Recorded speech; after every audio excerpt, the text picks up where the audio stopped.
Four wheeler ഓടിച്ച് experience കുറഞ്ഞ ആൾക്കാർ ചോദിക്കും, ചെറിയൊരു സ്ഥലത്ത് ചെന്നാൽ നമുക്ക് എങ്ങനെ അവിടുന്ന് യു ടേൺ തിരിയാൻ പറ്റും.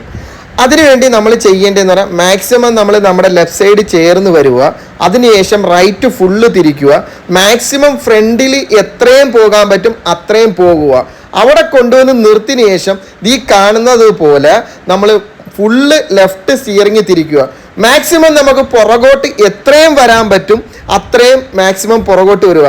അത് പുറകോട്ട് വരുമ്പോൾ നമ്മൾ നോക്കണം, തിരക്കുള്ള റോഡാണെങ്കിൽ ഇതേപോലെ ഓട്ടോറിക്ഷ എല്ലാം കയറി വരും, അവരെ കണ്ട് നമ്മൾ ടെൻഷനൊന്നും ആകരുത്. എത്രയും നമുക്ക് പുറകോട്ട് വരാൻ പറ്റും അത്രയും പുറകോട്ട് വന്നതിന് ശേഷം വീണ്ടും നമ്മൾ ഫുള്ള് റൈറ്റ് സ്റ്റിയറിംഗ് ലോക്ക് ചെയ്യുക. ലോക്ക് ചെയ്യുമ്പോൾ നമ്മൾ നോക്കുക, ആ ഓട്ടോറിക്ഷ വരുന്ന പോലെ തൊട്ടടുത്തോട്ട് വണ്ടി വരുവാണെങ്കിൽ നിർത്തി നിർത്തി നിർത്തി നോക്കിയേ നമ്മൾ വരാവുള്ളൂ. അതിനുശേഷം ആ വണ്ടി കടന്നു പോകാനായിട്ട് വെയിറ്റ് ചെയ്യുക. അതിനുശേഷം ഫ്രണ്ട് നമുക്ക് മുന്നോട്ട് നോക്കി നോക്കി നോക്കി എടുത്തുകൊണ്ട് പോകാം. അങ്ങനെ എടുത്തുകൊണ്ട് പോകുമ്പോൾ ആക്സിലേറ്റർ കൊടുക്കരുത്, വണ്ടിയുടെ വീല് സ്റ്റിയറിംഗ് നേരെയായിട്ട് ശേഷം ആക്സിലേറ്റർ കൊടുക്കാവുള്ളൂ. വീണ്ടും റൈറ്റ് യു ടേൺ തിരിയാനായിട്ട് പോകുക. അപ്പം മാക്സിമം ലെഫ്റ്റ് സൈഡ് ചേർത്ത് നിർത്തുക, റൈറ്റ് സ്റ്റിയറിംഗ് ഫുള്ള് ലോക്ക് ചെയ്യുക. അതിനുശേഷം നമുക്ക് ഫ്രണ്ട് എത്രയും പോകാൻ പറ്റും അത്രയും ഫ്രണ്ടിലോട്ട് പോകുക.